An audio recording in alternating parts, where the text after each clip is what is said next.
Say what's going on? What's going on to everyone, man? We're excited Okay. about being back today, and this is another manhood moment. And I am excited about everything that's going on, and our guest speaker today. But before we jump into that, I just want to do a check in on everybody and thank you for being here today. Thank you for joining us on Manhood Moments. You know we're here every first and third Thursday of the month. And we try to bring in conversation that focuses in on Black men and the African American community, giving us a voice to be able to discuss those things that are relevant to us and things that sometimes we don't really talk about in our community.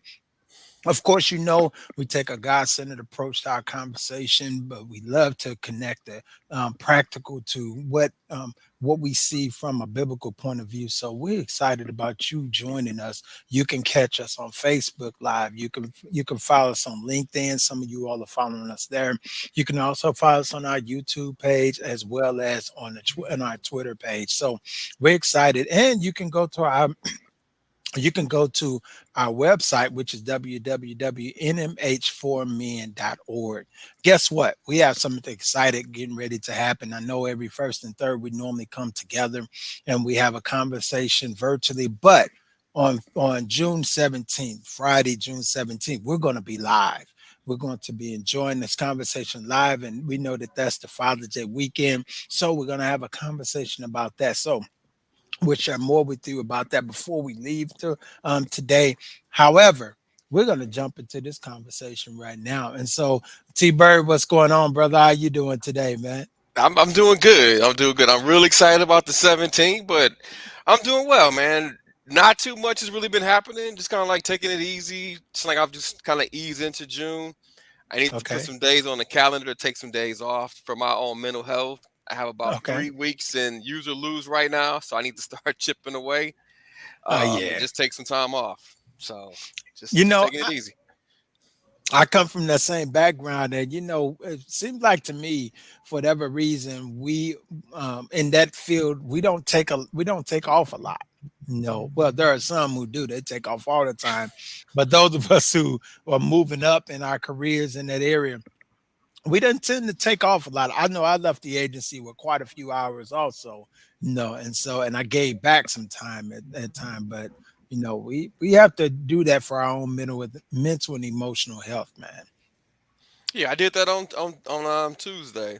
I don't take off too much, and I was able to call my supervisor like 7:30, like, "Hey, I'm just gonna take Tuesday off." So I ended up having a Okay. 4 day weekend. So that's the benefit of not taking off. That they can always count on you. That I can call them late and just say, "Hey, I'm gonna take off."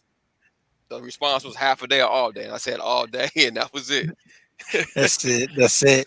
Hey, and of course we're excited. We know that T Patrick is going to be joining us in just a little bit. He's a little bit late coming in today. Of course, that's the life of an HR expert, and so we're gonna mess with him when he get in. But until that time, we have our special guest, and he's no stranger to this conversation, to our podcast. As a matter of fact, when he was here the last time, I think we ran three different episodes, right? Because the conversation was so engaging, and people were really involved in the dialogue, and really the nuggets of wisdom, and both from a spiritual as well as a counseling and a practical point of view.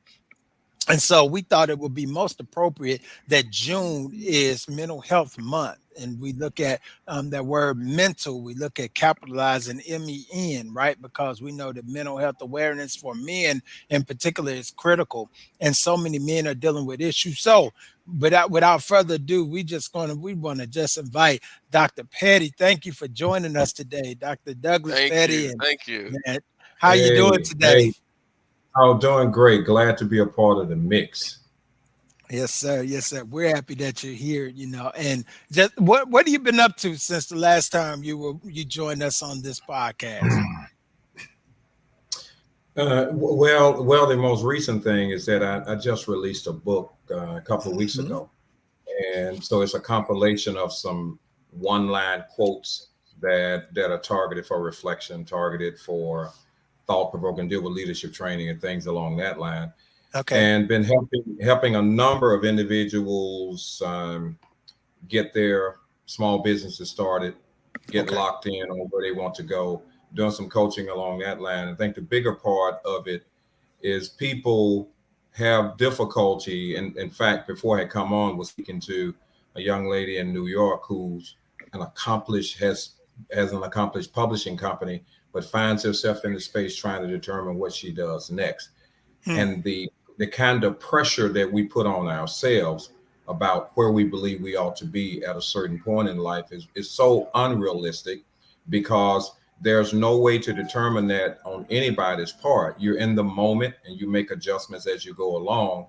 So these things that just have people pursuing things that don't necessarily fit them is what creates high levels of anxiety. So Hmm. let me say this, and then maybe this will help to set some things up as we go along. One of the biggest challenges in life and for people making adjustments is that their expectations do not match the capacity not only of themselves but also of the people that they have these expectations of. And so it Hmm. sets you up for a letdown, for a mighty crash and burn, because when these things are inconsistent, high level expectation, the inability of someone who does not have the capacity to deliver on these expectations, and it begins with us. Hmm. We need to give ourselves a break. We have some things about ourselves that we want to say, I expect this from me. And have we been honest enough to do an assessment to determine our own capacity?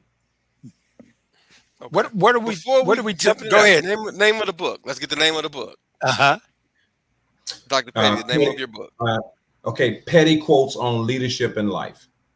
Okay. So where do you think we tend to get those expectations? Do you think they come to us in childhood, or how we evaluate what success is? What How do you think we come about having these high lofty expectations? Well, it starts in childhood, but then it also starts with comparing ourselves to some other individuals, things that we see. Because until a person has come to a place where they're okay with themselves, there's always something else they'll try or want to be, or they'll try to carry out something that somebody has designated them to become. Hmm. So the pressure comes from parents, family, friends, co-workers. That is what you're talking about, the expectations. Well, it primarily comes from within yourself, because until you deal with where you are, then that makes you vulnerable and open to all of the sounds that you hear from other people. And that oftentimes you grapple at this, you grapple at that. You'll try this for a moment, then you'll try this, then you try that. I want to be like Mike. I want to be like Shamika, be like somebody else, as Mhm. opposed to maximizing the best me. That I need to become comfortable enough and be honest enough. This is who I am. This is what I'm all about. I mean, I can't Mhm. run to 100 in 9.8. It might take me 17. I've got to be okay. So I probably don't need to be running the 100 meters in a competitive way. I just need to be doing it for myself. Mm. So that when I don't win, it's not going to bother me, because I know that 17.9 is not going to get anything. But I had fun doing it. Hmm. When we think about um, looking at ourselves and how the intrinsic us creates these challenges for the life that we live, you know, why do you think? And we since we focus with men a lot, um, why do you think that men have so many challenges overcoming that? Um, well, uh, men are so notorious because we have this gladiator mentality, Okay. believing we can do stuff. We be thinking we can do stuff that we really can't. But it's like, because you asked me, because you challenged me, then I'll do it anyway. And so Okay. uh, so a man's got to be okay and just realize. I mean, you are what you are. I mean, you Hmm. are what you are, and it's okay. Now, somebody's going Hmm. to always try to say you're not this or that, but it's always comparing you to something else. And if I become okay with my own strength, my own capacity, then I'm okay with that. Then I'm okay with that. I mean, just as an example, Okay. I am not intimidated to go into the room in spite of who's in the room, because I believe that what I bring to the room is the best me that they don't already have.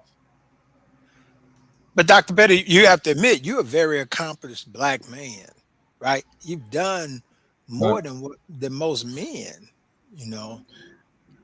well, here's the deal. I never tell anybody. I just go around and just blend in. So even my going around and blend in, then unless somebody has figured out or has any idea, they'll never know coming from me.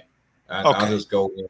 I'll just blend in like the town drunk and just keep going and find my Mhm. place in the midst of that. See what's the next step, and that really is it, because all the things that are impressive about what people do has everything to do with their capacity, because Mm.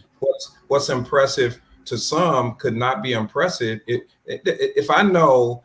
See, for instance, uh, I could have this skill set to run a multi-million-dollar company. I could have the Mhm. skills after having been trained, but I also know I'd be miserable doing it because it doesn't really fit me. So even if you offered that to me, it would be great. We want to make you the CEO. We want to be able to do that. When I said, well, you could not get the best me out of that. I could mechanically do it for you, but the Mhm. best me would be doing something else. So I would not envy that person. I'll celebrate that person in that space, but I would not want to be them because I know that's inconsistent with my makeup.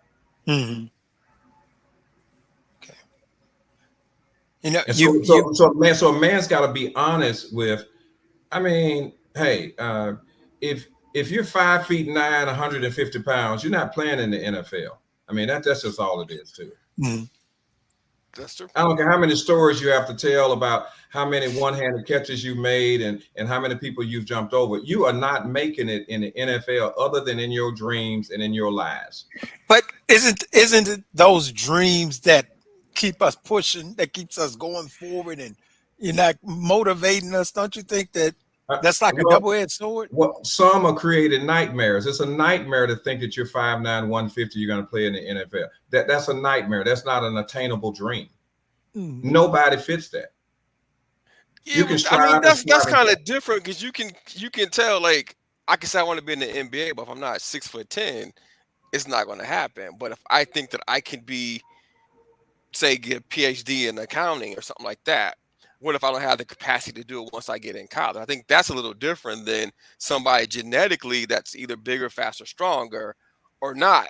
Those are a little quicker to right. Okay, face then that I would take. realization. You want that PhD in accounting? Then I would take a look and see what are the requirements based on the rigor of that curriculum. Then I have to look at what are my strengths in certain types of classes, and would I be able to master those certain type of classes, which will get me on that path for a PhD in accounting. So then that might be a dream, but is that realistic based on my ability to get certain things accomplished? So I'd have to be honest to say, what are my strengths? I look at the itinerary, the things that are going to be needed to reach this goal. So it's not a failure if I have to adjust in midstream. I'm just recognizing there are certain things that are not there. I'll give you an example. Mhm. When I had gone to college, I really was modeling after my grade school PE teacher. So I started out majoring in physical education. So I have a 2-year degree in physical education. Junior year in college, I shifted to psychology. Now, I I was an honor student.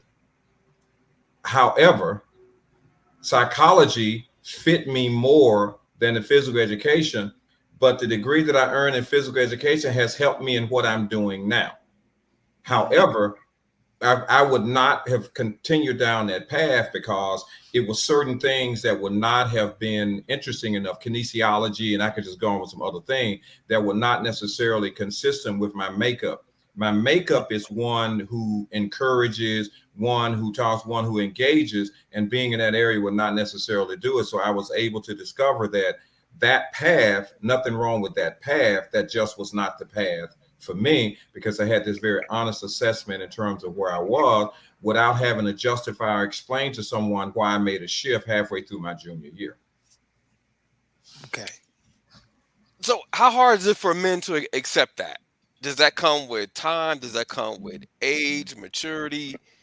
Because it's Or one of those like support. I don't want to get a PhD in accounting. I Once I got my Okay. master's, I'm done. That was just an example. Okay. But Okay. now I know what I'm passionate in. I know what motivates me, and I have this intrinsic desire to be good at certain things.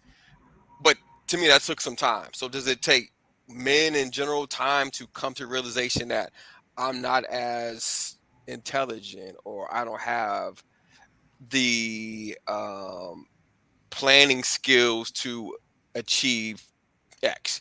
Because I know Okay. somebody, really good Okay. friend, I would love for him to study for the bar and pass the bar. But it's Okay. up to him to set a schedule to do it consistently, to do it. So just those Okay. kind of things. Sure. Well, the question is whether or not law is the best route for that particular person you're speaking of.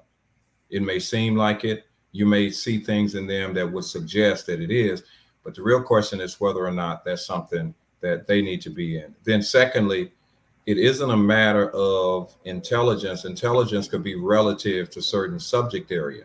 Now, you talk about the ability to make decisions. So, someone who's strong in an area such as math could be very weak in communication.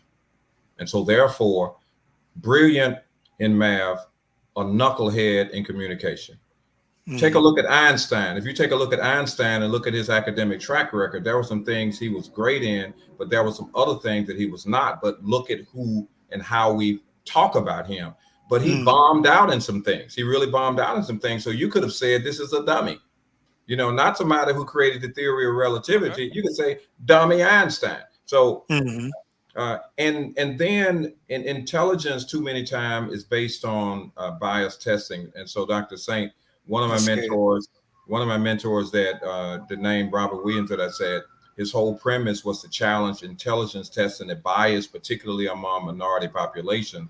And so, as Mhm. a result, they were normed on predominantly white people on the East Coast. And so, therefore, then the content would have been more unique to that, which said certain dialogue, certain terminology would allow them to be more proficient than the gentleman who grew up in a rural area or who grew up in the hood. Say it's soda versus pop. See, some would say soda, others say pop. So then, if you really think about it, it means the same thing. But if you ask me, what type of pop do you like, and I'm used to saying soda, then I'm looking at you, pop. That's what I call my dad. So I mean, Mhm. I'm blowing it. So I'm really blowing it. So for instance, you could take one of the drug dealers and put them in management in any company because they know how to manage people. Mhm. And they have not necessarily have to go to get a degree, but they know how to manage difficult, challenging individuals. They have a skill set that's transferable. Someone would have to help them to know how to transfer. Whereas somebody else would have to be taught how to manage people. But they already have a living experience that allows them to be able to do this. They could go in, just need to learn their organization. They would know how to lead people and would not have as many personnel problems as some other folks. So it's really about finding that gift or that purpose. Correct. Correct. That's exactly what it is. So now you had asked, why does it take men so long? All right. Mhm. Uh, the biggest challenge for a man is to be accountable. Is to be Mhm. accountable to someone who will pull their coattail and help them to understand you're not what you think you are. You're not what you think you are. So the accountability, if it's late, if it doesn't happen with a young boy, then they learn how to challenge authority. So when you Mhm. look at some of the young men in the elementary schools who've never been accountable, by the time they get to middle school, they're reckless and out of control. By the time they get to high school, then they potentially will get into some difficulty because they've Mhm. never learned how to be subject to authority or to be accountable because they believe they are the authority. So the Mhm. conflict, some of it is not like they're going trying to create problems. It was they never learned accountability to authority. That's why when a police officer pulls them over to say, hey, I need for you to stop right here. I need for you to do this. Well, why are you stopping me? Why are you doing all of this? Why are you doing it? It's Mhm. like, you know what? You don't understand authority. Sit your behind down, do what they say, live another day, talk to somebody over them, because now if you understood authority, you realize you can't win with an officer on the street. Mhm. Are we looking at accountability interchangeably with submission? Is that what I'm hearing, or is it different? Uh, I I submit to who I'm accountable to Okay. automatically because it goes with who I look up to. So there are two scenarios that men need in particular, women need as well. Everybody needs a mentor. Everybody needs a mentor, which is like a tour guide to navigate you through the challenges of life. That's tour guide. Everybody needs a tour guide. They can't live the life for you, but they show you how to navigate. Everybody needs a Mhm. mentor. But secondly, everybody needs an advocate. The Mhm. advocate is a higher level than the mentor. The mentor spends a lot of time with the person, getting to know them, working them through the process, getting into the minute details of it all.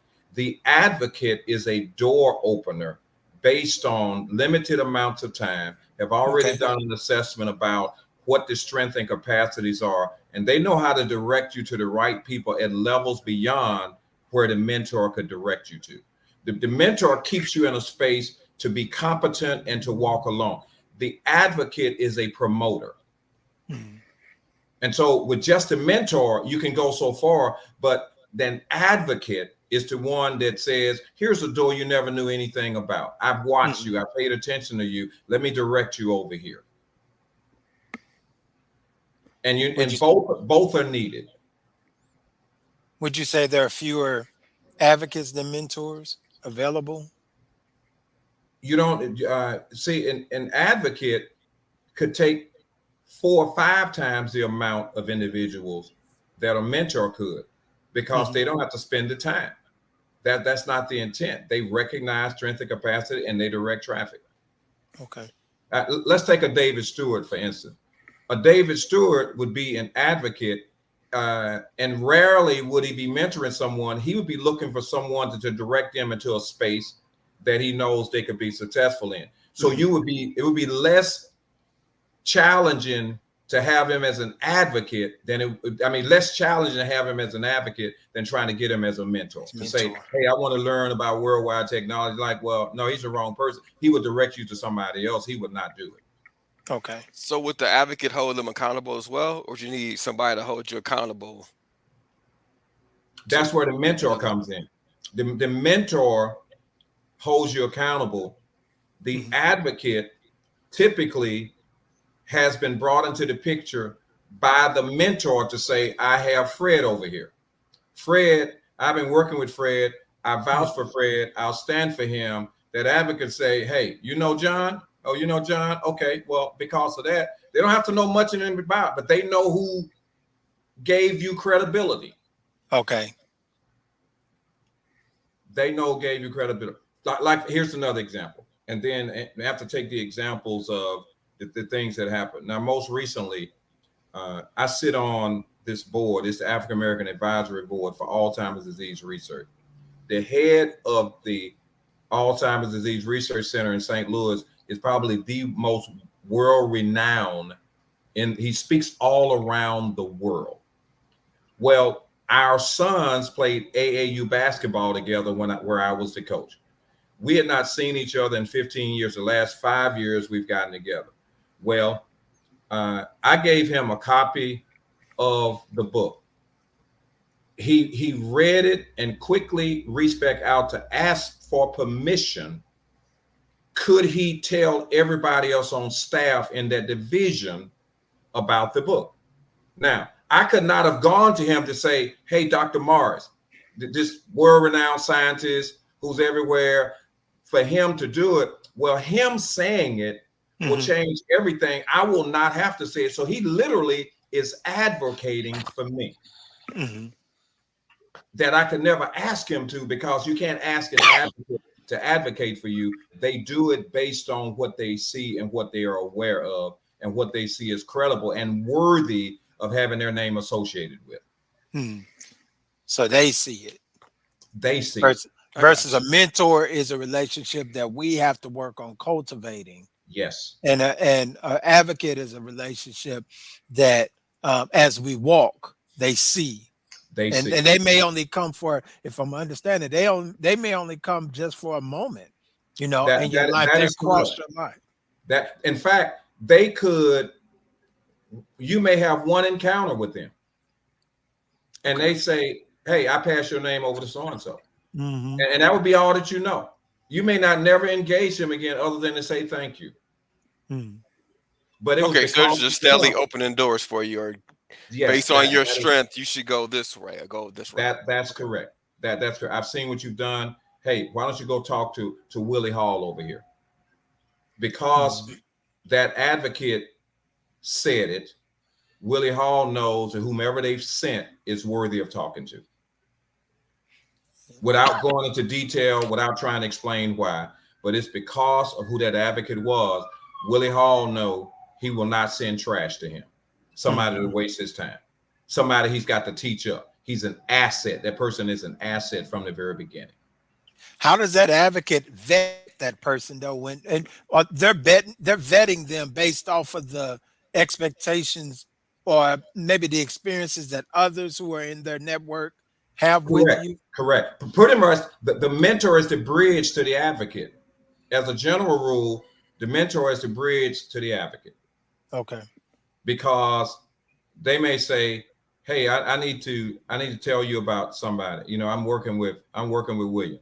I'm really Mhm. working with him, and I can tell you he's going to have a bright future." Well, who is William? He said, "Well, you know, the last year I've been working with him. I hoped you could get the chance to meet him." He meets him. Probably ask him, "Where are you trying to go? What do you want to do?" Probably will end the conversation pretty abruptly, not trying to have an extended meeting upon meeting upon meeting. Will make a decision, and there it goes. Mm. So No. everyone needs the advocate. I want to take a quick pause here and tell everyone who's joined us, thank you for joining us. You're listening to Manhood Moments, and we're excited about you taking our time to be with us. Our special guest today is Dr. Douglas Petty, his life coach and just a man of God, just full of wisdom. And so we're excited to have him. And then we got to say, T. Patrick, what's going on, brother? It's happy to see you come in and make noise, man. Now, go ahead. Right. I got a little coughing spell, so I had to let loose. I was trying to enter in quietly, I as understand. as I was tardy today, We but no, understand. man. Glad to be here. Had some technical issues and some other things, so Murphy's law. What can go wrong will go wrong sometimes. That's it. That's it. And so we've just been in some good dialogue, as you know. No, and so we do want to thank everyone that's joined us. Please share this broadcast and make sure that you get it out there. We're in the midst of a good conversation. I want to bring in a couple of thoughts as we look at some of the conversation from some of our guests or what have you. I think Dr. Petty might be having some internet issues there, but says being honest with yourself requires a person to be vulnerable to a bit. Not everyone is comfortable with that stage, and that's so true. No, and I know Dr. Petty has some technical issues. I'm sure he'll be back on, and we'll bring him back into the conversation. But it does require being honest with ourselves, and being vulnerable. And that first place of vulnerability is really just acknowledging, in my opinion, and fellas, you can join in this thought, but in my opinion, that that there he is. And so good to go. We got you back in here, Dr. Petty. Yeah, something was acting up here, but It's is that let me is it that switch up Murphy's Law? It's off the cell phone. I had I must have brought a bad omen with me. That's what it was. And so that was one of the thoughts. And then Coach Love, Erica Atkins, she has a really dynamic stage and podcast herself. She's doing some great things out there. You can catch her on LinkedIn. She says if you ask a fish to climb a tree, he will fail. And that was in response to our conversation when we're working outside of our own abilities, we're working outside that purpose and trying to do some things that don't align with our capacity. And so there is a question that was asked when we were talking about accountability. And so Levada, she asked, which role holds accountability for spiritual advancement? Well, obviously, again, the mentor is the one that's spending the real time. I mean, they're the one that's spending the real. They're the closest thing to you. They're the closest thing to you. Again, think promoter, advocate. Think promoter. Hmm. Uh, think relationship development. Think mentor. Okay. They're the one in the trenches. The mentor is the one in the trenches. Now, here's the thing. A high quality, legitimate mentor recognizes that they may not be all things for all things and are comfortable enough to say, you also need to talk to so and so without Hmm. feeling as though their role has been compromised as mentor. Okay. Because they are a mentor, a legitimate mentor is supposed to be a resource person as well. Hmm. You know, there's another question that asks: is spirituality, if it's important? Um, then I just have to ask, when you say spirituality, what do you mean? Because you could get into Eastern mysticism with the terminology of spirituality, and a lot of people could say they're spiritual, and then you have to ask then, what do you really mean by spiritual? Because you have to have a clarifier, because they're not necessarily the same thing when you use that term talking to people. Hmm. Oh yeah, that's definitely a broad subject that Yes. can easily go a lot of different ways. I mean, with this new age spirituality that I keep hearing about, everybody's spiritual now. And I'm sure Levator's probably going to clarify that, and so we'll wait for that response. So I want to Yeah. shift to just a We little. have we Go have to ahead. push we have to push her on that because of the fact that it's just out there. Okay. Just as T. Patrick said, listen, it's out there because looking at these professional individuals and these actors and actresses, and they receive these awards. I want to thank God. My first question is, which one is he? Is it Abada? I mean, which one are you talking about?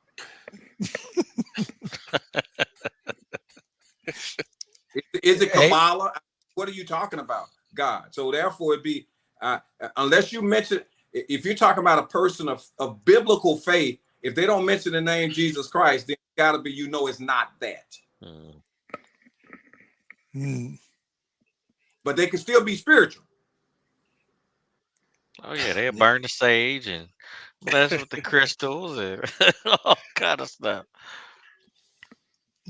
that's it. Yeah. So I want to shift, and if we get a little more clarity on that question, we'll come back to it. But I want to shift a little bit and have some conversation. We know that right now the world is continuing to increase in turmoil, right? And so we had the shooting that was in Buffalo. We've had several mass shootings. We just had one yesterday down in Oklahoma where a man went into the doctor's office and he went into the hospital and killed the doctor, killed another doctor and a patient, and all types of things. We made a post on our in the Manhood Moments um about the issues that was going on, and someone responded with, we need to be better protectors in our community as black men. And so that spurred this question in my mind, and so I figured I would kind of pose that to you, because historically speaking, as African American men, it's just been difficult to protect our communities, period, because of the social structures, things like that. But even more so now, because we don't know when it's going to hit, the violence and things like that, in our community. So um, how does that role of protector show up nowadays, and then what type of stress do you perceive that it's having on men, to be able to fulfill this particular role or commandment, or however we want to look at it? Well, I know you may be taking on a very heavy lift when Hmm. you say sector of the community. The primary responsibility for a man, if there's a family involved, is to be for the family, that unit that they are a part of. Now, the next thing is, you could take that particular individual who may connect to another individual, and they begin to build some level of coalition one piece, one step, one family at a time. Because unless you do that, then you cannot make it a community-wide movement. If you look historically at how things have shifted, transitions, movement, it started one person at a time, and then it began to build momentum. If we look at our most promising thing, the civil rights movement began one person at a time, and then somebody else sat down and talked, and then somebody sat down and talked, and then you got that. If you look at discipleship, biblical discipleship, when he sent them out one-on-one, it was one-on-one, and then each one reached one, each one tells one as a part. Our biggest challenge, the biggest challenge in the community of color, or whether it's community of color or another, is relationship building, because without that, then you get into issues of trust. And can I really trust my children around you? Because you may be a pedophile. So I have to build some relationship in order to dismiss some of the concerns that I may have. And so therefore, the way that the dynamics of the family within a predominant community of color scattered all over the place, not what you call real sense of community, is very fragmented. So you would have to take situations like what you're doing now to have conversations, and then to be able to say, who else can identify? And I just start building it there, because you can't legislate it. You can't just take an organization and do it, because they have to be of like minds to be able to take the step. And that's only through building the relationships. Or otherwise, that's an aspiration. And that would, then I will back again to expectations and capacity. We take that load on us because we believe that we really ought to. And the question becomes, do you have the capacity to do it? And if you know that be if not the case, then you have to say, well, why would I carry that burden at that level, instead of looking at the micro level and dealing with that, and then begin to build out as it goes along. I mean, everything that you're saying, Dr. Pay, is really kind of like my thoughts, and then like how I grew up, because our family watched what friends we had, what friends were allowed over. I'm blessed that I never had to bury a friend growing up that was murdered because of that. My parents even checked in with the schools. Hey, who's he hanging out with? Who's he, on the playgrounds with? So you're knowing who the person's hanging out with. And then as far as friends, my parents knew what the kids were involved in. They knew what their parents were involved in. So it's keeping that circle safe, and then expanding. Because I had the same thought when I was juvenile PO, that we could help save all these kids. But if you're not there every single day, it's too much to take on, because you have to undo a lot of the normalcy to shoot or to fight. So it's tough. So like you said, Dr. Petty, it's like one person at a time, and it builds out. Because that's how I talk to my kids now about violence. It's terrible that when we grew up, you're doing tornado drills. Now they're doing the shooter drill. So that's a difference. But it's talking to my son about, hey, watch the kid that's quiet.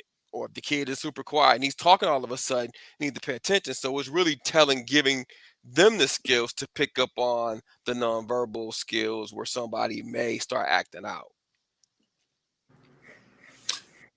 It's all about relationships.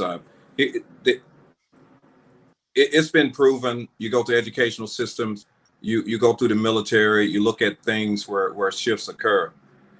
If you focus on changing the behavior, you won't get very far. But if you focus on building the relationship, then it allows you to facilitate behavior change by contrast, because the credibility of the person who is speaking allows there to be a level of receptivity. That's why you could go into a classroom in a middle school, have a gentleman 6'9", 280 pounds, and the class is in chaos. And then a woman 4'3" could take those same ones. And when she walks into the room, everything changes. And it's because of the relationship. She could say to acting out Bobby, now Bobby, stop. And yes, ma'am. He was responding totally different than the 6'9", 280 guy, because he had no relation.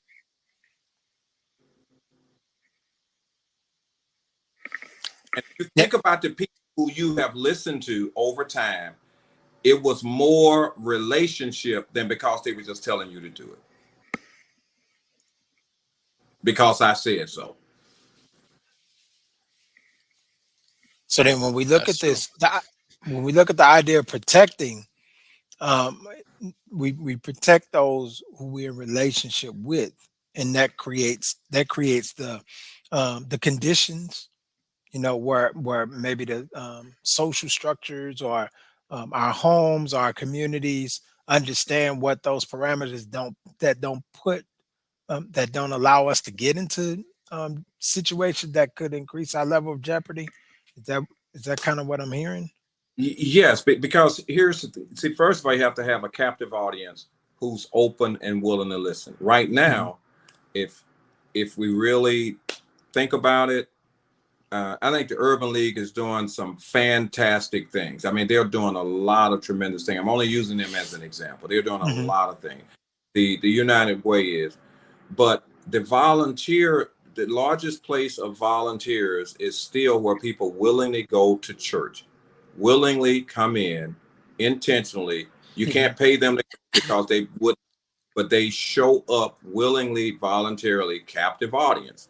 Okay. So now what has to happen, there is a captive audience that has relationships with a lot of the individuals who are committing crimes, a lot of the individuals with other things going on in some form or fashion. Most of them are connected to families with a number of things that are going on.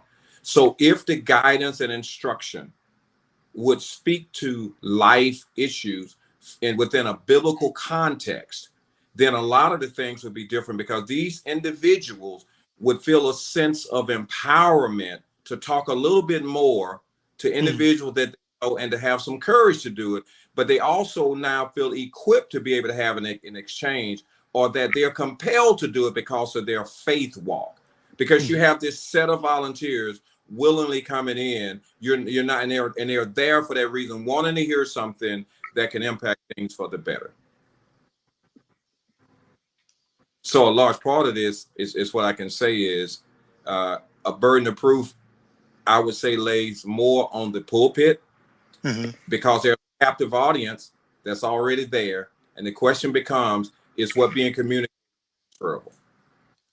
I think one of the challenges now in modern day society is the fact that our churches are not centered in communities because we have so many people that's traveling, right? So we may travel from way out in St. Louis County, St. Charles County to come down into the city for that Right, hour and a right. half or 2 hours. So we really have no true investment, and even the pastors or shepherds or whomever aren't living within the community. So there's a bit of disconnect there also.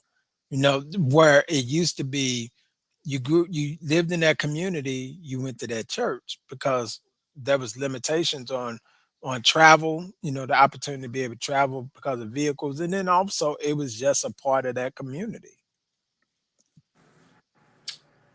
Yeah, that is correct. However, in spite of the distance, if you really Hmm. think about it, we travel, we go where people are.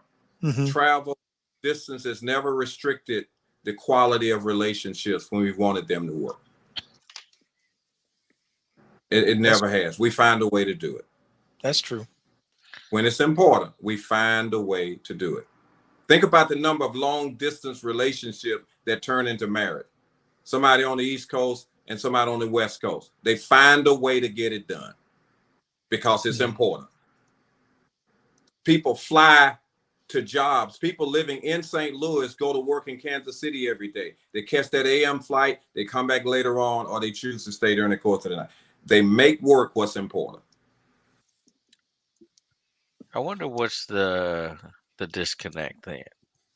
Um, because we do have that. I mean, it's a great point that you know individuals the deem a community is not progressive enough. I'm being politically correct here. So we're moving out.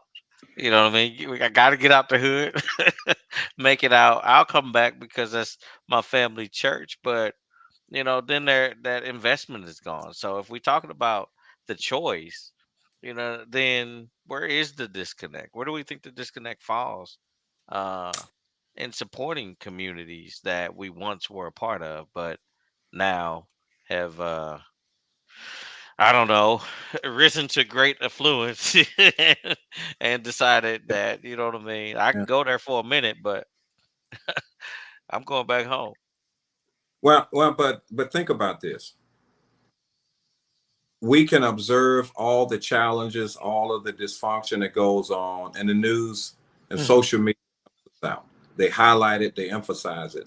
The real question becomes when we look at individuals, look at us as individuals and anyone else who's committed to this, you'd have to ask yourself how many are on your list?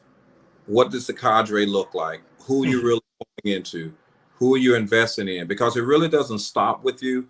Because when you pour into one, that person influences some others. So it in some instances it could appear to be an overwhelming task, but however, the chains connect so clearly is that you talk to an individual. In fact, in Second Timothy chapter 2, it says this, first two verses, that which you have learned, you teach somebody so that they can teach it to somebody else. So you're Hmm. really looking at the Timothy principle is one of multiplication. So although we say one at a time, it multiplies itself because of the influence that they have. When you Hmm. isolate the most acting out child in a classroom, and if that teacher is smart enough, they will make it their business to build a relationship with that particular child because that's the highest level influencer in the room. Hmm. So rather than trying to get into battles, you develop a relationship, and that person will help you to keep order in the room because you affirm, you gave some dignity, you found out why they may have been acting out, and you did not try to show them up, you didn't do all of that. You were trying to connect and get into their world. That particular person would never lose sight of that, and they recognize that you gave dignity to them. But we have to step to the other side of what we call the problem and start to look Hmm. at the person. Okay. Well, based on Coach Love made a comment. It's like as far as solutions, it's kind of like paraphrase. If you spend time with children between the hours of 3 and 6, you'll cut down on some of the crime. Crime is cut. Crime goes on when the kids are running the streets. They get out of school and they're out and about. So one solution is to spend time Okay. with children All right. between the Okay. hours of three and Okay. six. Now, I will certainly affirm that what she is saying, by virtue of statistics, would suggest that's idle time in between and all of that. But I'll go further to say that's not the real issue. Hmm. Although the stats may build up at that time, because is it really just that time that is needed between 3 and 6? So we could flood the market during the course of that time between those hours. But what does that do for how they think? You may Hmm. stop them from building between 3 and 6, but if their mindset does not shift, what Yeah. about 6 to 9? What about 12 to 3? What about in the classroom? So yes, we could say a lot goes on during that time, and that's not to dismiss it at all, but it says it is deeper than that because it's a mindset, it's a thought process. Because if that same child could be involved in study, could be involved in some other after school activities, could be involved in some other things. There are a number of things that the child has to have some discretion because you can't force them to want to engage you. Yeah, so we could send in all these powerful individuals to say, I want to come in, I want to help you out because I know you're pitiful and I'm trying to keep you from committing a crime and getting locked up. But then they're going to look at you like, well, who are you? What make you think you can come in here and tell me such and such? Because Hmm. you got no relationship with me. The relationship has to be established. Now I can talk to you about between 3 and 6. Hey, man, don't go over there. You really don't need to go over there. Or I could go to them and say, hey, what plan do you have today when school is out? If I have Hmm. a relationship, then I can talk to them. Oh, that's what you all are going to do? Is that really a good idea? But I'm in their world. I'm in their world. And you just need the influencers of that group, because the adults are not going to be the influencers of the entire group. You may be the influencer in the life of the individual who has the highest level of influence, and those are the ones we need to target because they are the peer influencers. It They're is. not primarily being influenced by adults to do bad things. It's their Yep. peers, or it's Yeah. because of the started thought process. Yeah, absolutely. It's so interested to hear that though. I mean, in my line of business dealing with people, that is exactly what I look for. Who is the person with the most level of Hmm. influence? And I'll even ask managers, who are your informal leaders? Some Yeah. of them look at me crazy and be like, what do you mean? Who has the biggest voice, of the individuals? That's who we need to win. That's who we need to, Hmm. engage. And if we want to make an impact, and I mean everything about relationship, you know, that I see that we're talking about in that context. I have to be cognizant of and winning. I don't manage anybody. However, I have to influence, and the only way to do that is to build that trust, main, maintain those relationships. So, and I'm sorry, I have to just my mind automatically just frames things as the things I understand, which is business. So I'll take this concept that I'm following, and it's gonna come out like, some business related stuff. But I mean, I agree. Like children, uh, it's very important. When I've tried to mentor and engage, picking out that person with the biggest voice, and you win them. You got a lot of Yep. people that's gonna come on your side. Right. In fact, I'll give you a live example. In doing some work in the schools, particularly in the lower levels where oftentimes it's difficult to corral them in, I would go into schools and talk to the counselors and the disciplinarians who are typically the assistant principals and say, let's identify those who keep getting sent to the office.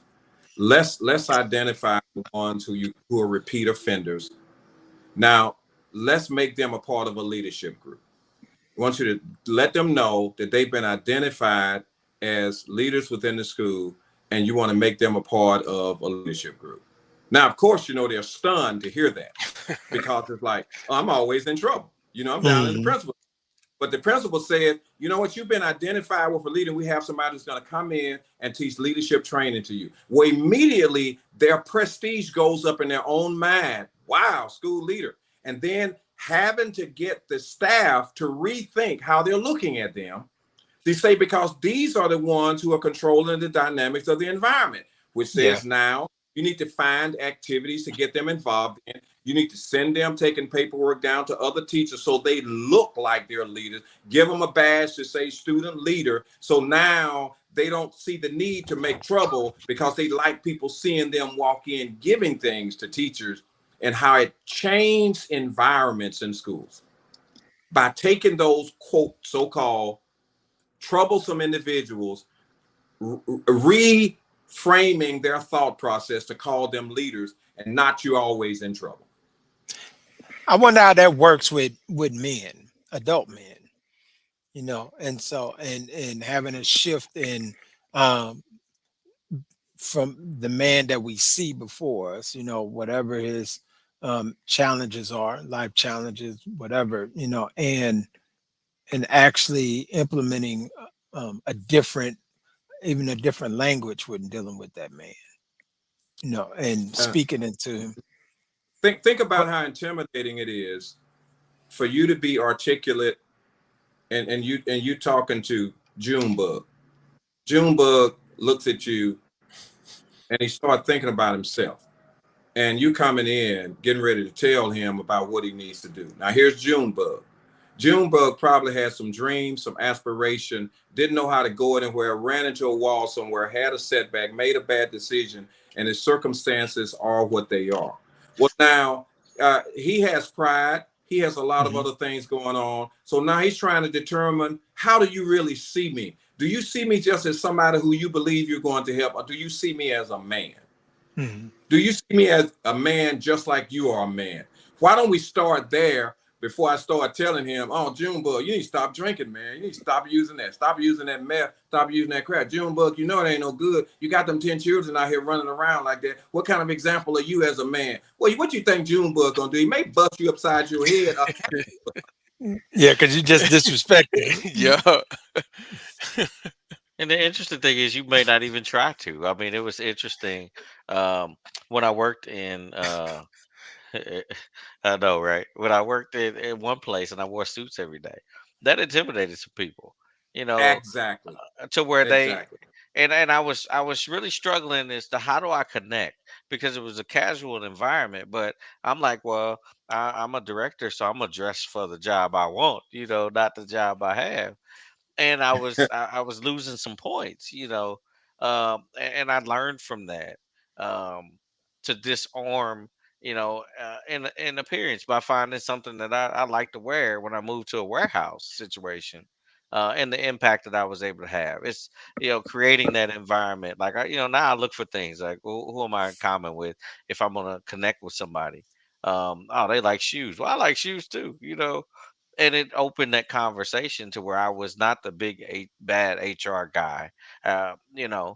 Even when I had people and this is something my grandma taught me, you could model sometimes the behavior that you want them to follow. Like I'd have somebody yelling at me, and I would speak above, barely a whisper, because eventually they realize they're the only person yelling, and they got to slow down and stop to hear what I'm saying. And I'm like, okay, so now let's calm down and have a conversation. And I really because I dealt with a lot of black men in a warehouse situation, but I'd have white women who were not accustomed to that, concerned because they thought that I was allowing the employee to be disrespectful. And I'm like, there's a difference between cussing and cussing at me. Now, if they cuss at me, we got to deal with that. But they're frustrated and they want to express themselves. We're in a warehouse. We're dealing with blue collar individuals who, we got to meet them where they are. And it was just amazing at how they're at 10 at one moment, and then now they're at 5, and now they're at 4, and now we're having a conversation. And they're like, "Wow, you really get it. How did you do that?"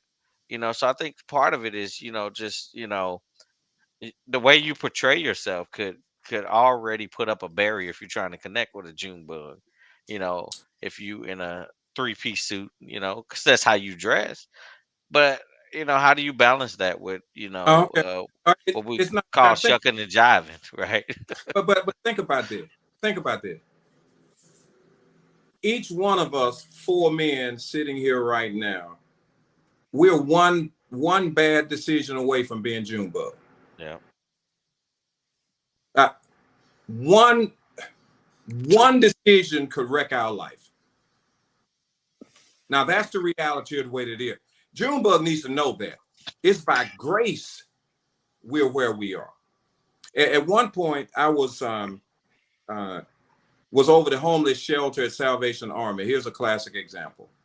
Now, you know the ones who were hanging out, and so it was filled with, let's use the term vagrants. I use the term because that's the term people like to use. Because I had established relationship with those men, I would go down in the middle of the night sometime into that homeless shelter and spend hours among them, laying on the pallets, laying on the mats, and they started to see me in the midst of what they were doing during the day. One day, a couple of the guys came to me and said, "You need to come down here. There's a guy in here that's not one of us. He does not belong in here. Something is wrong." They Hmm. came to me because of the relationship. And when they took me down there was this gentleman standing in the corner in a fetal position who had made a bad decision, and he was formerly the accountant with Tyson Food. But now he was in this homeless shelter. One decision, that one decision had flipped his whole world around, and he had nowhere else to go.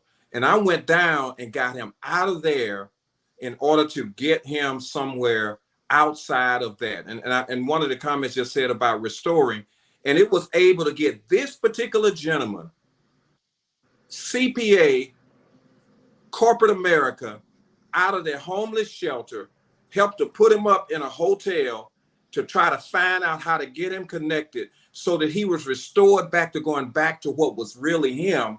But it meant, because of the relationship with those other men, and they're feeling comfortable enough to come to me, and instead of taking advantage of him, they realize, whoa, whoa, whoa, we know why we're in here. I'm already a crackhead, but I know he's not a crackhead. Mhm. You know, He won't smoke with us under no circumstances, so we know he's not Yeah. one of us. I think sometimes And I'm going to speak from my lens as black men. It's really easy for us to reach down and to impact down, but oftentimes it's challenging for us because not every man that we run into and not every encounter we have is a June bug. Sometimes we have the Mr. Smiths, or we have individuals who are affluent, who are educated, who are impactful, who are leaders, who are like a David Stewart or someone like that, and we make it appear as if it's only the June bugs who have the challenges, right? And we know that that's not the case. We know that we have men who have resources but still have a myriad of issues, drug or alcohol addictions. They also have mental health problems. They have anger issues. They have commitment issues, all those other things. And that's the space where it becomes oftentimes really challenging for us who may not see ourselves at that level with being able to have those conversations. Right. Well, here's the reality is anyone with melanin in their skin has experienced trauma, some traumatic experiences. Hmm. Any oppressed people have experienced trauma, has been traumatized. Every person of color. Some would say, well, no, I haven't. That's just because they don't know what it is. But you cannot be a part of an oppressed community and not having experienced trauma. There may have been microaggressions. You didn't even know what those microaggressions were.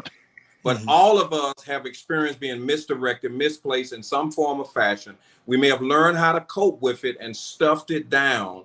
And we live in such a way because whatever we have not been healed from, it literally controls our life. Hmm. Whatever you've never been healed from, you can stuff it and navigate around it. You could have been a victim of abuse and never really talk about it and dance around it and keep yourself away from other individuals. That does not change the fact is there. Until you've been healed from it, you live your life to protect yourself from getting hurt again or to avoid that experience. Now, that's our reality.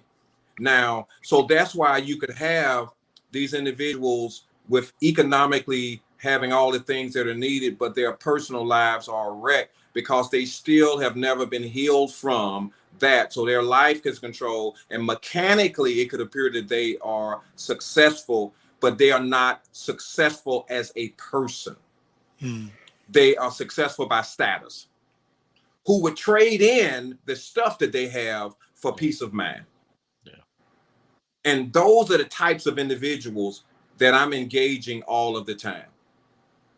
The CEOs, the ones who are miserable, the ones who say, I've got 4 cars, 8 bedrooms, XXX, but I'm miserable.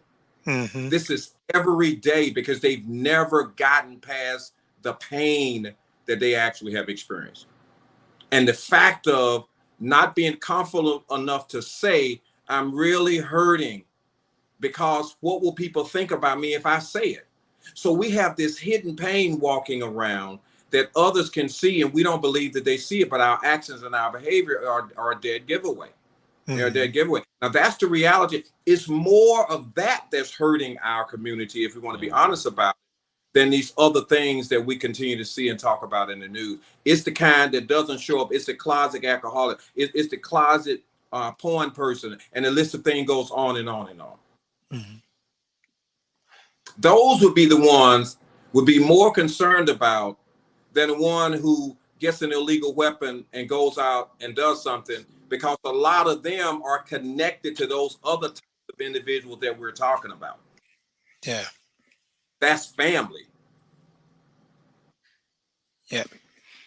I want to bring back, and once again, we thank everybody that's joining us and that's a part of this conversation. Feel free to share your thoughts. We bring those thoughts on screens. Feel free to share your questions. We'd like to hear from you. So I want to go back and visit some questions that's been shared throughout. And so Levada, she came back with the response. She says, so the mentor advocate must align with the mentee's level of spirituality. And so and so when Okay. All right. Um, Okay. Good. I'm glad you did it, but not necessarily. Not necessarily, because if we're talking about a person of faith, Christian base, then the pastor is the one that helps them to be aligned spiritually.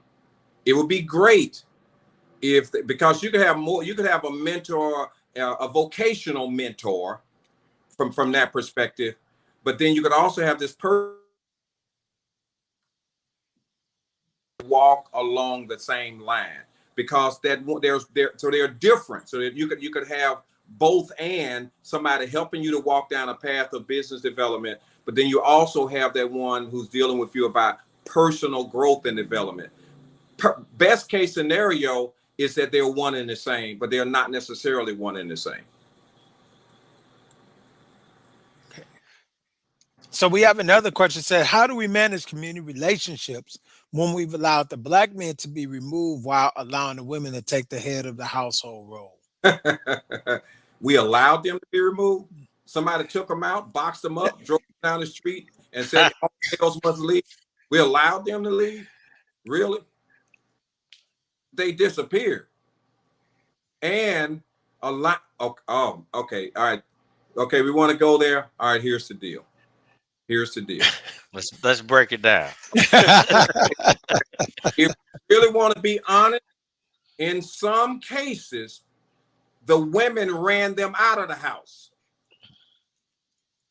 Knock, knock.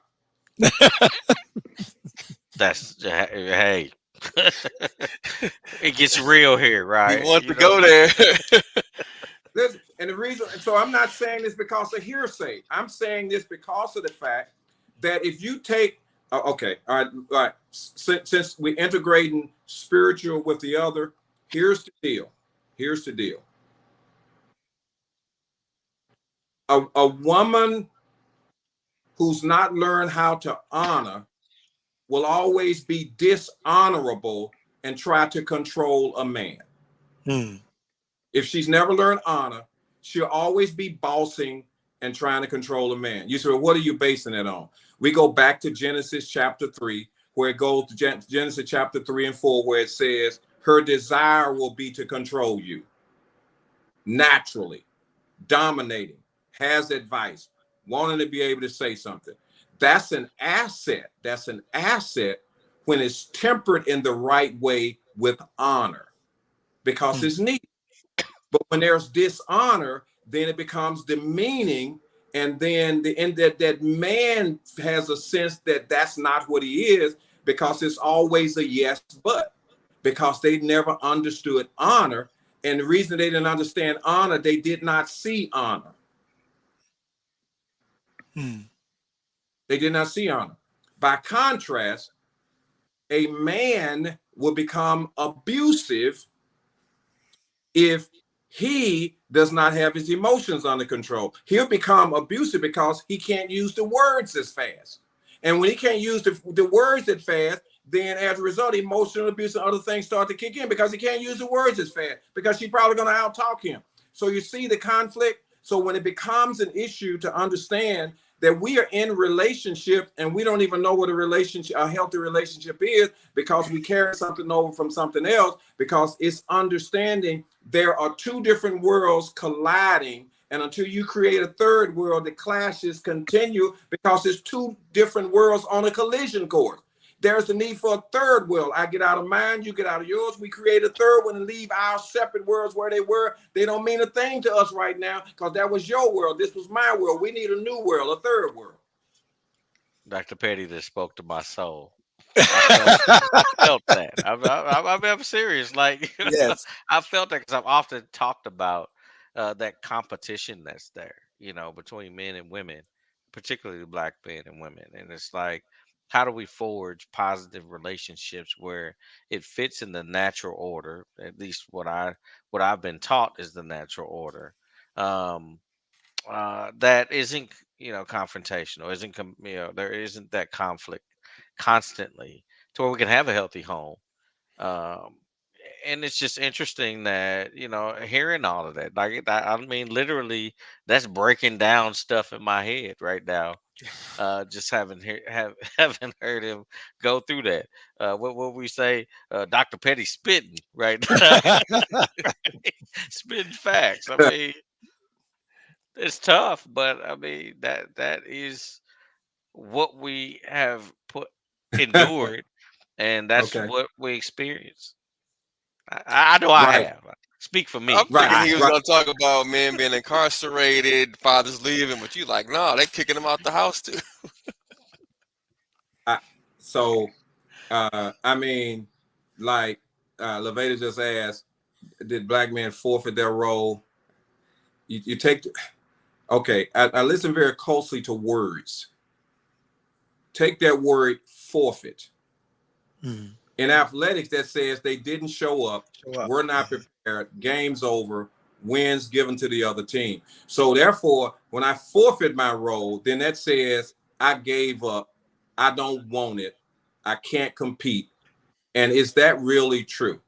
Because what makes a man is more than finances, resources, and all of that. Their value supersedes it. Yes, I'd say that's a plus, but it is their personhood. The most valuable asset that a man can bring is his personhood, his character. And if the rest of the stuff can be added, because if I had all the toys and no character, then I'm going to cost you anyway. So you don't want me there. Mm.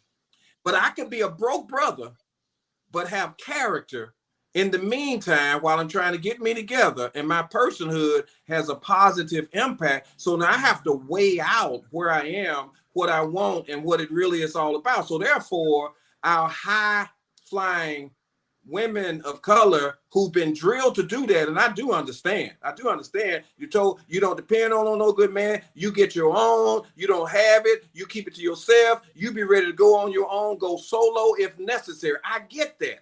But then on the other hand, you love to hate the one that you really want to be with, but then you want to try to keep it on reserve that I don't fully dive in. Now you can't do it both ways, woman.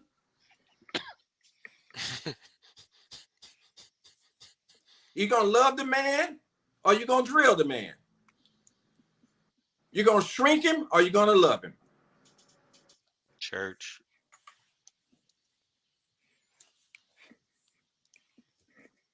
because Now we that like I, to now that's protect. just the deal. there's a drop mic moment going on right For now. I know. sure.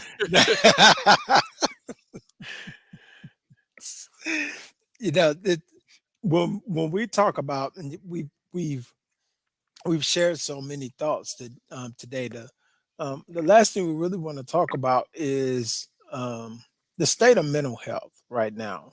And so, and and this being Mental Health Month, I would like you to share some insight to that man or that woman, because we have a cross audience, who may be Right, dealing with a high right, level of mental anxiety. We know that even before the pandemic, but the pandemic seemed like it just kind of, exacerbated mental sure, health and isolated people who are more social, and people lost family, things like that. What when we're dealing with this, what are some of the things that we need to be paying attention to right. Well, anxiety is now. Here's what I would say: unless an individual has a chemical imbalance, a chemical imbalance, which is something beyond their control, then in that particular case, medication can balance out, and then you're in a totally different space. But that's when there's a chemical imbalance. Mm, Otherwise, anxiety is more situational. okay. Anxiety or depression is more situational unless there is a chemical imbalance, because it's my attitude that shifts. My attitude begins to release different sets of chemicals in my brain, and then when it starts releasing these chemicals, then it triggers and starts to cause other things to do it. Okay. So let's just say adrenaline or cortisol, then that keeps me going like a runner's high in that regard because I'm having a good time. But then that same person who was excited about receiving a gift then here's something that they did not want to hear. So they went from elation to depression. And it Mhm. was situational in that regard because nothing dramatic had changed like that. It was a situation that got transferred over. Now, when there's a chemical imbalance, then there's a lack of control about certain things that are going on. We Okay. get anxious about one that we can't control because anxiety at its highest level is about something we can't control. Well, I'm worried about this. I'm worried about if somebody's gonna break in my house. Sit up all night. Is that gonna stop them from breaking in? If they're gonna break in, you can sit up there, hold your weapon, sit up there and wait for somebody to come in and don't go to sleep. And then you find out nobody came in. Now you're miserable the next day for sitting up there worried about something that never happened. Mhm. So you see the anxiety? There's anxiety about something that can potentially happen that you're never able to say that it will. That's the fundamental level of anxiety. Now, if you say, I'm concerned about my medical condition, I'm concerned about that, then what I need to do is to get it addressed as soon as possible, recognize what can be done to adjust it, then also realize, are there some things I need to make the adjustment. Once I do that, then I have to ask myself, should I be anxious about that anymore? Because of the fact I've done everything that I can. I have done my due diligence. I'm taking the right step. And so I have to look at an alternative way of thinking because with all these things that are happening around us, all Mhm. these things, there's enough to cause us all to shrink. There's enough going on to cause us all to say, forget it, why bother? There's Mhm. enough. But I'll push you along this line. A person can go without air for 8 minutes and still survive. Uh, a person could go without water for 3 days and still be okay. Mhm. A person could go 40 days without food, but medically, 1 second without hope. Mhm. You go into a hospital and somebody's given up, in spite of whatever the doctors may say, if they give up, everything starts to shut down. The Mhm. hope factor the hope factor is the greatest antidote for worry and anxiety. Again, unless it's chemical imbalance, I need to start focusing on something that can have a different outcome than what I'm dreading, than what I'm actually dreading. For instance, now we're in this pandemic, we're talking about these gas prices, the economy, and all of that. Well, Mhm. let's just think about it. The very same people, most who are complaining about the cost of gas are still driving. Most who are complaining about the cost of food are still eating.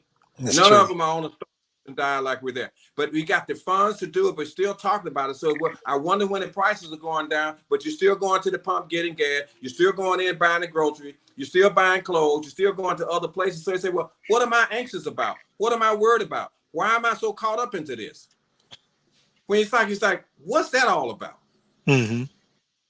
So those are the examples. And if you keep listening to people about what they're worried about, how do I look? Wonder what they think about me. What? That's just misaligned thinking, having more to do with my own insecurity about me. So it's like, wake up, shake it off. If you can't change it, leave it alone. Leave it alone. Because why bother? I ain't think about it. You got $40 a bill and $10 worth of money. Now, what's going to happen? You're still going to be $30 short. I don't care how much you worry about it. You're still $30 short. You got still got $40 bill, $10 worth of money. So you recognize I can do $10 worth of bills. The rest of the Mhm. stuff like this. That's it's not going to increase. The 10 is not going to increase because of my worry. Or you could be like me. I'm gonna do $5 worth of bills. And Yeah, keep the five. Keep five yourself. Yeah, you're going to keep they that they five. ain't getting my whole $10. Right. I'm gonna have to burn some candles, but hey, But what you did is you realize, hey, this is the best that I can do right now. And I laugh about it now, but I mean, there was a point in my life where I did not understand that. I really focused on what am I gonna do? And I was in that position where I literally had $10 worth of money and about $50 worth of bills. Right, And I was right, just like, I can't win for losing. So I'm just gonna have to take care of me because I gotta eat. Hey, I'm not Uh-huh. gonna be hungry, but they paid. So but that was the hardest lesson for me to learn. It's like what people think about you is none of your business, and I still struggle with that every day. Easier said than done is kind of how I look at it, but I'm getting better at it. But like I say, I was just conditioned to really focus on image and what people thought, and carried that anxiety around before I even knew what to call it. I didn't want to acknowledge that I was anxious, but I really was until I learned to live, in the day and enjoy the present and stop worrying about how I'm gonna get to the future. And so right. it was just like, hey, I'm gonna have to Hey, cut something off. yeah. Now let me tell you what I'm about to do. Right in line with this, I got to step away for a minute to check on something for my wife. Okay, I'm now what I'm talking about. All right. Man, I'm telling you, dropping some nuggets of wisdom. So what we're gonna do is we're going to go into those final thoughts real quick. And so T Bird, I want you to give us your final thought, man, and what you've gleaned from this conversation today. The one thing that I gleaned was really just that excuse me, that hit me was just the whole having to heal from some type of trauma that even though you think that you are past it, it may still be there and it's impacting you in different ways. So with Mm, it being mental health month, it's important to look at yourself and see, okay, I might be successful here or there, but why is something still missing? So mhm, it's a way to kind of like look in and see like what is going on. 'Cause people have like childhood trauma, people have trauma at different mhm, times. But for me, just him saying that kind of hit home as far as it's gonna come out someplace as mhm. far as that trauma. So my thing to anybody, man, talk to somebody as far as mental health. Get you a counselor, get you a therapist, just like a car, do a tune up at different times. So Yeah. that's my final thought. That's it. That's it, man. Thank you for sharing. And it's so true. I think that's a part of that recovery process is recognizing those things, digging in deep. We some of the things are surface things, but when we start to dig in really deep and say, okay, what do I need to uncover that I'm not uncovering? And Yep. sometimes that's the hard work, man. That's the hard work. T Patrick, what's going on, bro? Talk to us a little bit. Give us on those thoughts, man. Well, um, I think you know how I feel about mental health. I think it's important, and the journey I went on, been on, experienced. I often tell people I wouldn't trade places with anybody, and I go, and I appreciate the things that I've gone through, and it's not always been easy. Um, and then there were a lot of things I did not know about me. Um, until I had certain experiences. Shoot, certain experiences I couldn't tell were there until I had the right trigger, and I had to Mhm, be in the right space. mhm, But I had to do a self test, and really look at myself in the mirror and say, do I like what I see? And I mean, really, do I like what I see? Not just how I look, but when I look in the mirror, can I be proud of what's looking back at me? And if not, then you really got to deep dive and understand what's causing that. I mean, because we got to live with ourselves 24 hours, 7 days a week, and we are the only person we have to live with consistently. So mhm, it's important to assess that and understand who you are, because healing is a journey. It's not a destination. And like I say, it's an everyday thing. I have to battle with. I was talking earlier today with someone about um, where I experience anxiety as a result of something that happens, and I recognize it. And when I recognize it now, I can choose to be, you know, captive. I can stay chained up by it, or I can deal with it. And part of it's recognizing it, and the second part is, connecting with individuals or connecting with counselors or whatever, to work through that, because you don't have to live there, you don't have to experience that, but you do have to address it if you want to be the best version of you that you can offer this world. So That's it, man. And very true. We have to deal with it and address it head on. Dr. Petty, what we were doing is we were giving some final thoughts. And so I'm gonna Okay. have you, I'm gonna reserve you for last, and then you'll also just pray us out. But I do want to say this. You're causing trouble in my house because when you got up to go check and see what your wife need, immediately my wife sent me a message saying, "Did you see how he just got up when his wife had something he need?" I was like, I want to send a message back and say, but he's not the host of the show, So, but Well, well, uh, well, well let me tell you what I have with my wife, and said out openly. I said she should the goal. She should be so better off by being with me, less stress, at her best, big smile, flourish, because she should not have to think about anything other than the fact that she's glad to be my wife. But the burden of proof is on me for that. Then that means then I have to make sure that I go out of the way, that I find out what's going to be important for her. This is just all of the time that I become the chief servant. And I have nothing on the list to ask her for. Her list is nothing. She has nothing. She doesn't have any expectations. There's absolutely nothing at all that I request of her, like zero.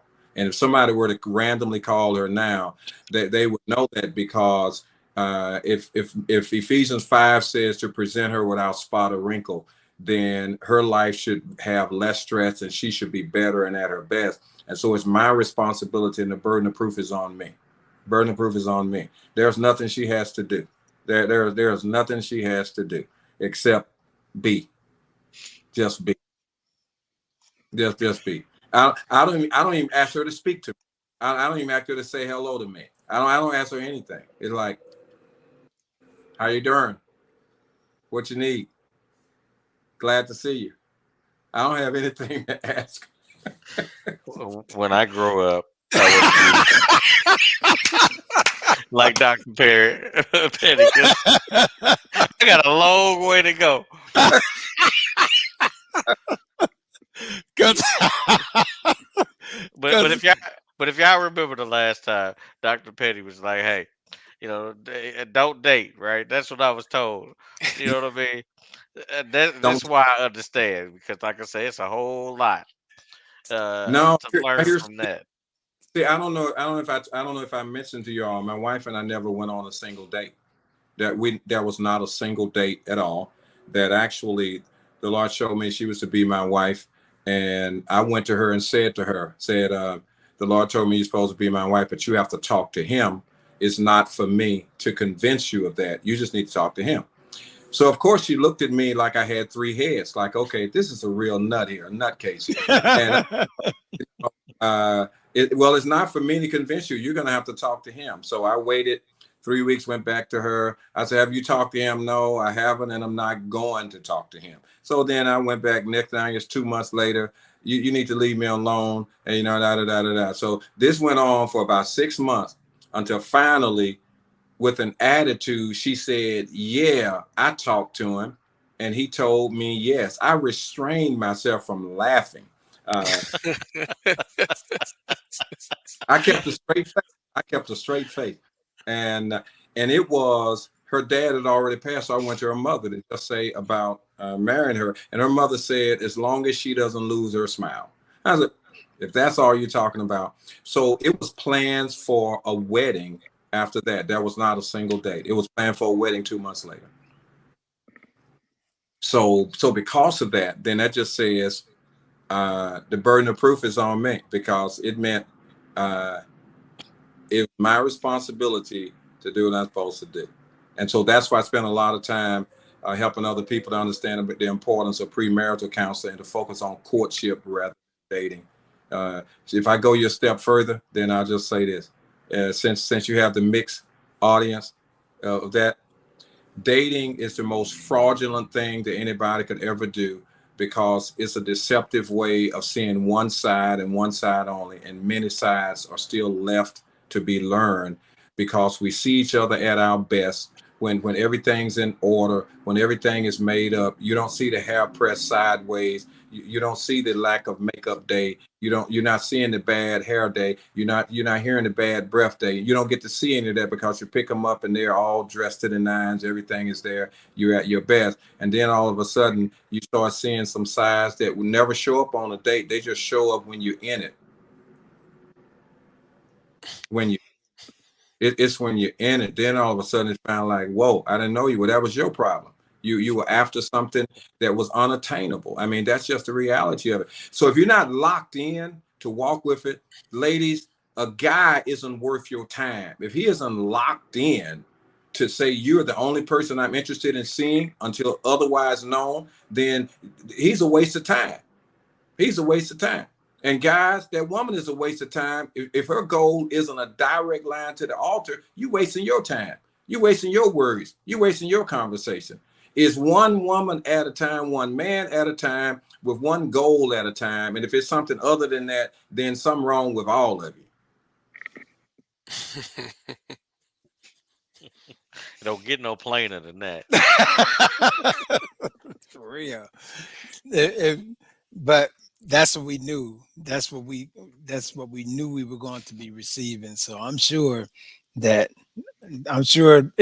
they hadn't shared this podcast in any other section, they probably gonna be sharing it now. But like, did you hear that girl? Dropping bites. It's gonna be remixed on YouTube, but go ahead and share it. You heard it right here on Man in Moments. Right. So, I wouldn't be surprised if we see it come up, show up on MSNBC or CNN or something on the loop. Just keep the smile. That's it. That's it. Keep the smile. She said, just as long as she does not lose her smile. Mother said, as long as she does not lose her smile. I said, oh, if that's the only criteria, You got it done. covered. I said, done. Did she come with the smile? Built in. Built in? Okay. It's a built-in smile. Right. How many years? 20. Right. 20. It is I mean it's built in. It's built in. And How long you all been married? I would be Total. responsible for messing it up Okay. because it was there before I met her. So I would be the culprit. What if it's not there before you marry her? Well, it would come. It would come because she wasn't thinking if she got with a person that could not bring a smile to her face, then that meant then she had some pain beneath the surface that somebody had hurt her very bad, and she was afraid to become vulnerable and smile. There are telltale signs. There are always telltale signs. Somebody hurt her bad, and she's not been able to say it. Because a woman is designed to smile. She's designed to smile. And when it's not there, it's because pain is preventing it.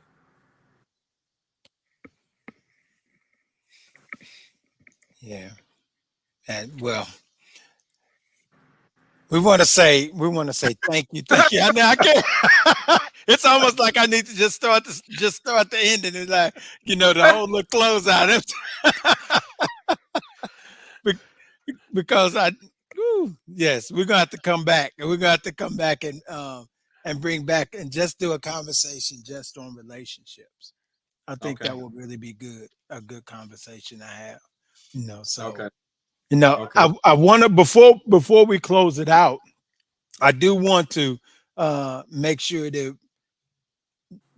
everyone knows that that we are going to be live we're going to be live, and so I should be able to share my screen. So hopefully you see that. So we're going to be live on June 17th, Friday, June 17th at 7 p.m. And what you see now with our podcast, you're actually going to see on stage. And we have an awesome lineup of speakers who are going to be a part of the conversation, our panelists who are going to be a part of the conversation. And so if you're following us, you've seen it on all our social media pages. We are asking you that you register for this event. There will be a reception afterwards, and we're just looking for really good energy. We're looking for really good conversation. There's going to be a live dialogue within the conversation, so the audience will be able to ask questions. And our focus is Black fatherhood, right? Because we know that this is we know that Father's Day is that Sunday. So we want to put an emphasis about Black fatherhood and really celebrate Black fatherhood in this conversation. So please, please, please register. If you want more information, you can always reach out to us, www.nmh4men.org, or you can email us at nmh4men@gmail.com. So we're looking forward to hearing from you. Um, Dr. Petty, we're going to ask you to give us that final thought. And then if you would close us out. And I got to give a shout out to Bishop Dean up in Columbia, Missouri at UCC. Thank you for joining us. Thank you for everybody that joined us today in this conversation. So Dr. Petty, it's on you. Give us that final thought and close us out in prayer, if you would. Well, the final thoughts are in. We don't want to we won't go down another road. So we'll just close us in prayer. All right. Father, thank you for this time, this time that we've had to just dialogue and to be able to have a healthy exchange about the situations that we face, and then at the same time to challenge ourselves to be a part of this solution and not just making sounds. And we just thank you for that. Thank you uh, thank you for this ministry that's taking place right now, and for the men that are leading and the support that they are actually getting. So we ask in advance that you would give favor, that you would open up more doors, that those who have been able to participate tonight, that their lives are transformed. And then for those who will at some point later listen, and for those who will be shared with, that they'll be able to receive in the same way that others. So ask that you would protect everyone who's here, that they have a very peaceful night of rest. And we just thank you for all that in Jesus' name. Amen. Man. Amen. So once again, we will see you all. We will see you on Friday, June 17th, 7 o'clock. See you then. Be All blessed. right. Thank you.